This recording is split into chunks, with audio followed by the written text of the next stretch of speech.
राधे राधे दोस्तों, जय श्री कृष्णा। कैसे हैं आप सब? आई होप आप सभी अच्छे होंगे। स्वागत है आपका अपने YouTube channel Shalini master classes में। देखिए स्टूडेंट, आज मैं फिर से जो सी टेट सितंबर में है 2026 पेपर 1 है ईवीएस पर्यावरण अध्ययन। देखिए इसका जो लास्ट टॉपिक है, जो कंटेंट 15 नंबर के जो क्वेश्चन आते हैं कंटेंट से और 15 नंबर की पेडागोजी आती है। तो ये कंटेंट की मैं वीडियो टॉपिक वाइज बन आपके लिए अपलोड करती आई हूँ। देखिए स्टूडेंट, आज मेरी ये जो कंटेंट की लास्ट वीडियो है और टॉपिक है आपका things we make and do, यानी कि हम जो बनाते हैं और जो काम करते हैं। देखिए इसमें क्या चीज स्पेशल है इस वीडियो में। Top 30 previous year trend based MCQs, जो ट्रेंड में है, जो हर साल प्रीवियस ईयर क्वेश्चंस आते हैं वही एमसीक्यूज हैं। न्यू सिलेबस, न्यू पैटर्न पर आधारित क्वेश्चंस हैं। मोस्ट एक्सपेक्टेड क्वेश्चंस जिनकी ज्यादा से ज्यादा संभावना है सी टेट सितंबर में आने की। और सी टेट सितंबर 2026 स्पेशल प्रैक्टिस सेट है। इससे आपकी क्या होगी, आपने जो तैयारी कर रखी है या जिन बच्चों ने अभी तक तैयारी नहीं की है, उनकी अच्छे से एकदम फर्स्ट क्लास तैयारी होने वाली है मेरी वीडियो के थ्रू। तो आइए शुरुआत करते हैं दोस्तों। चलिए देखिए फर्स्ट क्वेश्चन। पोचमपल्ली और कलमकारी साड़ियां किस राज्य की पारंपरिक शिल्पकला है? ए कर्नाटक, बी आंध्र प्रदेश और तेलंगाना, सी केरल या डी तमिलनाडु। देखिए क्वेश्चन नंबर 1 है, 4 ऑप्शन इसके नीचे दे रखे हैं। आपको राइट आंसर बताना है। अगर आपको पता है तो बताइए स्टूडेंट, कमेंट बॉक्स में कमेंट करके मुझे राइट आंसर बताइएगा। देखिए इसका राइट आंसर हो जाता है ऑप्शन बी, यानी कि आंध्र प्रदेश और तेलंगाना। चलिए आगे बढ़ते हैं। क्वेश्चन नंबर 2, मधुबनी चित्रकला के बारे में कौन सा कथन सत्य है? ए, यह केवल दीवारों पर की जाती है। बी, इसमें पिसे हुए चावल के रंगीन घोल का उपयोग होता है। सी, यह केवल उत्तर प्रदेश में प्रसिद्ध है। या डी, इसमें केवल रासायनिक रंगों का प्रयोग होता है। क्वेश्चन नंबर 2 है, इसका राइट आंसर हो जाता है आपका ऑप्शन बी, यानी कि इसमें पिसे हुए चावल के रंगीन घोल का उपयोग होता है। उसी को मधुबनी चित्रकला कहते हैं। देखिए दोस्तों, हम बिना किसी टाइम वेस्ट किए हुए इस वीडियो को फटाफट से प्रैक्टिस सेट लगाते हैं। चलिए क्वेश्चन नंबर 3 है, कुड़ुक कहाँ के लोगों की बोलचाल की भाषा है? कुड़ुक, ए मिजोरम, बी मणिपुर, सी झारखंड या D Arunachal Pradesh. Question number 3 है, देखिए जो कुड़ुक लोगों की बोलचाल की भाषा होती है वो होती है झारखंड राज्य की। चलिए आगे बढ़ते हैं। क्वेश्चन नंबर 4, कांसा यानी कि ब्रॉन्ज दो धातुओं का मिश्रण है। ये धातुएं कौन कौन सी हैं? ए तांबा और जस्ता, बी तांबा और टीन, सी तांबा और लोहा या डी एल्यूमिनियम और टीन। क्वेश्चन नंबर 4 है बच्चों, देखिए इसका राइट आंसर हो जाता है आपका ऑप्शन बी, यानी कि तांबा और टिन। चलिए आगे बढ़ते हैं। क्वेश्चन नंबर 5, पश्मीना ऊन किस जानवर से प्राप्त होती है? देखिए बहुत ही अच्छी ऊन होती है पश्मीना, और जो इसके जो कपड़े बनते हैं वो भी काफी महंगे, कॉस्टली आते हैं। ए भेड़, बी ऊंट, सी एक विशेष प्रकार की बकरी या डी याक। क्वेश्चन नंबर 5 है, राइट आंसर हो जाता है दोस्तों ऑप्शन सी, यानी कि एक विशेष प्रकार की बकरी। देखिए ये ठंडे प्रदेशों में ये बकरी पाई जाती है। ये एक विशेष प्रकार की होती है और इसके ऊपर जो ऊन होती है, जो बाल होते हैं, रोए होते हैं, उन्हीं से पश्मीना ऊन की प्राप्ति होती है। चलिए आगे बढ़ते हैं। क्वेश्चन नंबर 6, वर्ली एक पारंपरिक कला का प्रकार है। वर्ली नामक स्थान किस राज्य में है? ए महाराष्ट्र, बी उड़ीसा, सी राजस्थान या डी बिहार। क्वेश्चन नंबर 6 है दोस्तों, राइट आंसर बताइए इसका क्या होगा। राइट आंसर हो जाता है आपका ऑप्शन ए, यानी कि महाराष्ट्र। चलिए आगे बढ़ते हैं। क्वेश्चन नंबर 7, चेराव कहाँ का पारंपरिक लोक नृत्य है? ए असम, बी मिजोरम, सी उड़ीसा या डी छत्तीसगढ़। क्वेश्चन नंबर 7 है दोस्तों, देखिए इसका राइट आंसर होगा आपका ऑप्शन बी यानी कि मिजोरम। चलिए आगे बढ़ते हैं। क्वेश्चन नंबर 8, बिहार के गांव में बहुत से किसान, कहाँ के गांव में? बिहार के गांव में बहुत से किसान मधुमक्खी पालन करके अतिरिक्त धन कमाते हैं। मधुमक्खी पालन शुरू करने का सबसे अच्छा समय कौन सा होता है स्टूडेंट? ए जनवरी से मार्च, बी अप्रैल से जून, सी जुलाई से सितंबर या डी अक्टूबर से दिसंबर। क्वेश्चन नंबर 8, देखिए इसका राइट आंसर हो जाता है आपका ऑप्शन डी यानी कि अक्टूबर से दिसंबर के बीच में। चलिए आगे बढ़ते हैं। क्वेश्चन नंबर 9, नीचे दिए गए किस राज्य में तोरंग का अर्थ जंगल होता है? ए असम, बी उड़ीसा, सी मिजोरम या डी झारखंड। क्वेश्चन नंबर 9 है, देखिए इसका राइट आंसर होगा आपका डी झारखंड। चलिए आगे बढ़ते हैं। क्वेश्चन नंबर 10, कश्मीरी गाउन या पारंपरिक वस्त्र को क्या कहा जाता है? ए फिरन, बी अंगरखा, सी मेखला चादर या डी बोकू। क्वेश्चन नंबर 10, इसका राइट आंसर होगा आपका ऑप्शन ए यानी कि फिरन।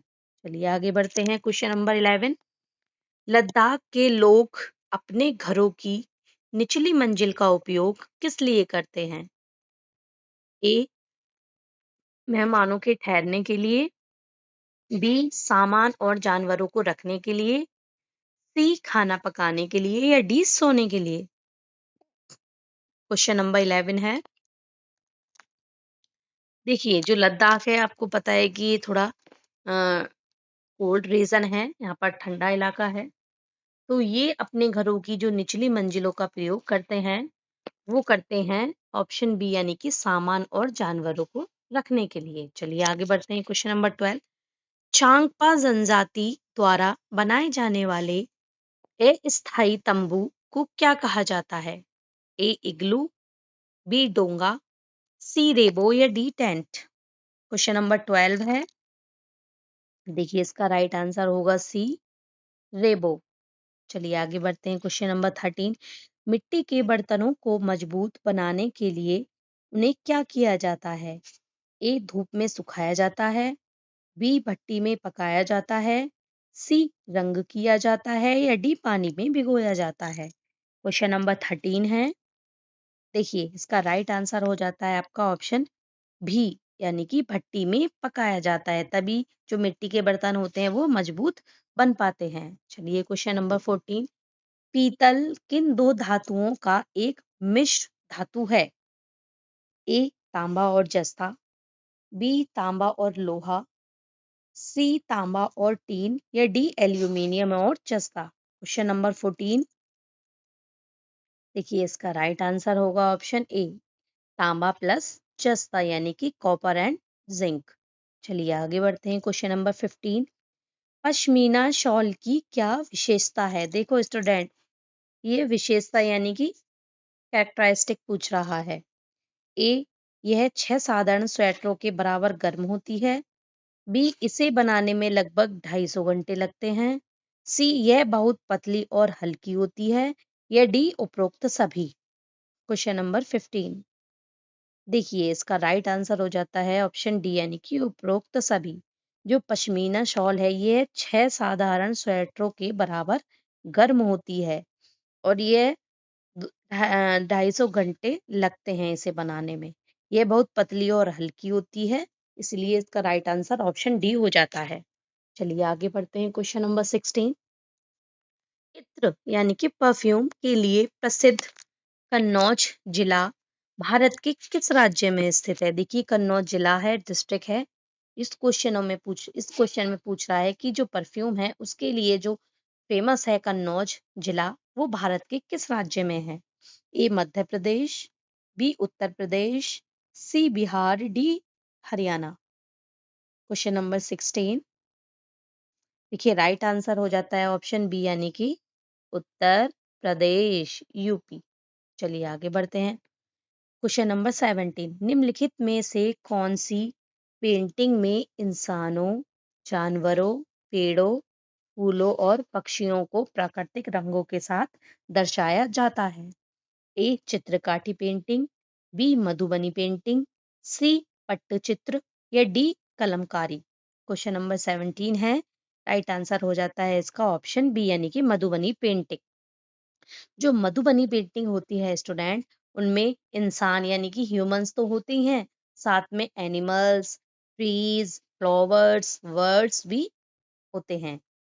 चलिए आगे बढ़ते हैं। क्वेश्चन नंबर 18, असम में घरों को मजबूत बांस के खंभों पर और जमीन से लगभग 10 से 12 फीट ऊंचे बनाने का मुख्य कारण क्या है? यानी कि असम में जो घर बनाए जाते हैं वो बांस के खंभों पर बनाए जाते हैं और जमीन से लगभग 10 से 12 फीट ऊंचे बनाए जाते हैं। तो इसका क्या रीजन है, क्यों बनाए जाते हैं? ए भारी बारिश और बाढ़ का खतरा, बी जंगली जानवरों से सुरक्षा, डी भूकंप का खतरा या डी पारंपरिक बनावट। क्वेश्चन नंबर 18, देखिए राइट आंसर हो जाता है आपका ऑप्शन ए, क्योंकि जो असम राज्य है वहां पर भारी बारिश होती है, इसीलिए वहां पर बाढ़ का खतरा बढ़ जाता है। इसी वजह से जो घर होते हैं वो बांस के खंभों पर तो बनाए ही जाते हैं, साथ के साथ जमीन से लगभग 10 से 12 फीट ऊंचे बनाए जाते हैं ताकि बारिश का पानी घरों में ना घुस पाए। चलिए आगे बढ़ते हैं। क्वेश्चन नंबर 19, पट्टचित्र कला का संबंध मुख्य रूप से किस राज्य से है? ध्यान से देखिएगा स्टूडेंट, ये जो मैं आज ये वीडियो आपके लिए मैंने प्रोवाइड कराई है, इसमें जो क्वेश्चन है वो मैंने चुन चुन के जगह जगह से लिए हैं। जो अदर स्टेट के एग्जाम होते हैं, जैसे ये हमारे यूपी टेट हो गया या राजस्थान टेट हो गया, वहां से मैंने ये क्वेश्चंस लिए हैं इनकी, क्योंकि इनकी रिपीटेशन बहुत ज्यादा हुई है इन क्वेश्चनों की। और आगे भी संभावना है कि सी टेट में जो प्रीवियस ईयर के पेपर्स हैं उनमें भी इस तरीके के क्वेश्चंस आए हैं। और संभावना है जो सितंबर 2026 में होने वाला है उसमें बहुत ही ज्यादा चांसेस हैं कि इन क्वेश्चनों का रिपीटेशन हो। तो ये वीडियो आप लोगों के लिए बहुत ही हेल्पफुल होगी। आप मेरी वीडियो को शुरू से लेके अंत तक देखिएगा, तभी आपको उसका जो पूरा पूरा प्रॉफिट है वो मिल पाएगा। तो बताइए क्वेश्चन नंबर 19, पट्टचित्र कला का संबंध मुख्य रूप से किस राज्य से है? ए पश्चिम बंगाल, बी उड़ीसा, सी राजस्थान या डी गुजरात। क्वेश्चन नंबर 19, देखिए इसका राइट आंसर हो जाता है आपका ऑप्शन बी यानी कि उड़ीसा।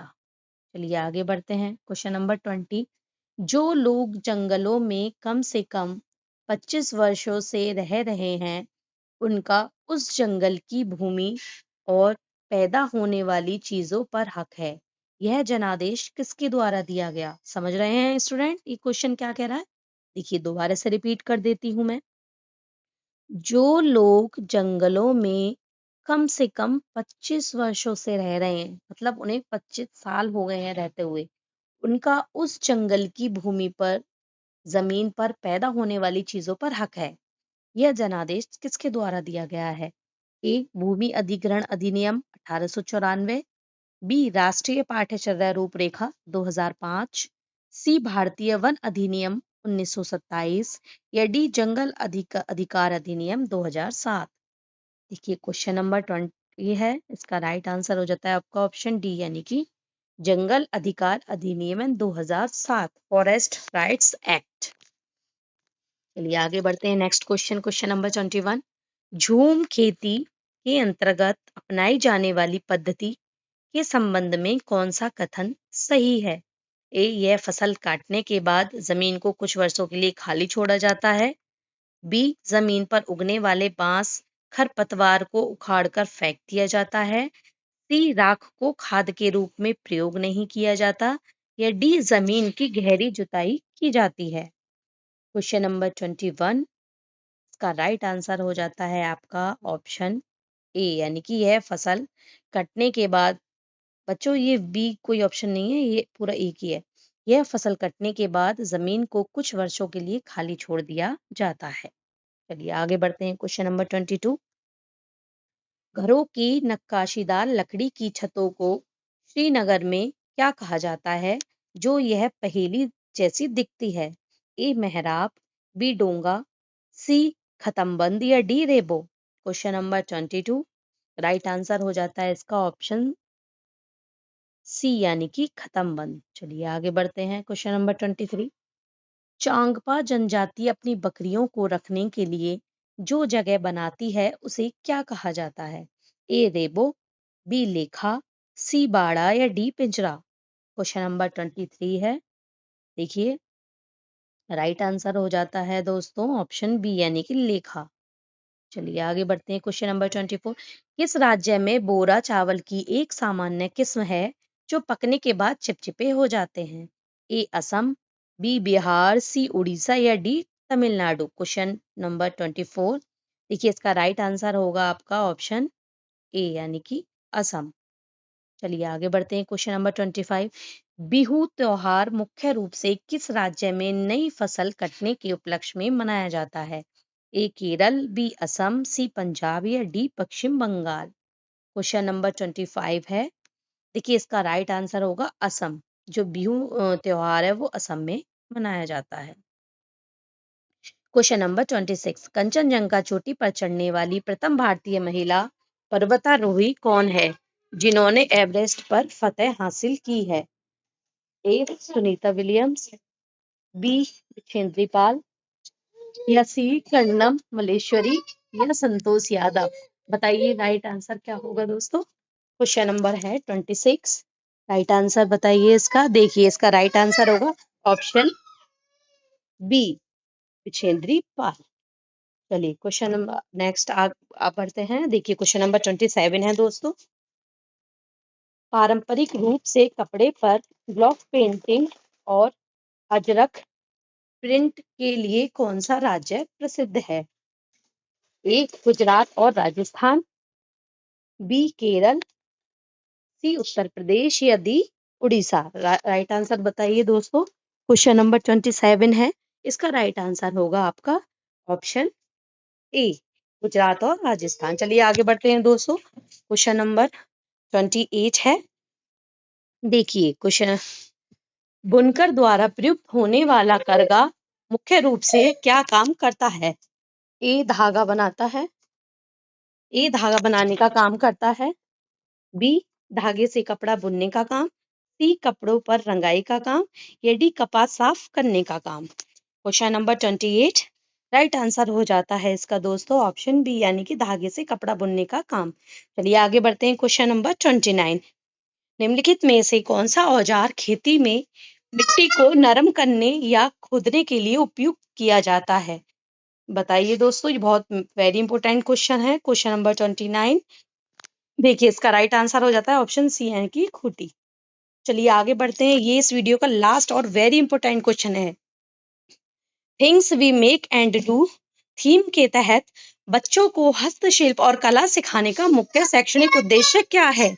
ए उन्हें केवल व्यावसायिक रूप से मजबूत बनाना, बी उनके संज्ञानात्मक और गत्यात्मक कौशल का विकास करना, सी रटने की क्षमता को बढ़ाना या डी केवल परीक्षा में अच्छे अंक लाना। देखिए इसका राइट आंसर हो जाता है ऑप्शन बी यानी कि उनके संज्ञानात्मक और गत्यात्मक कौशल का विकास करना।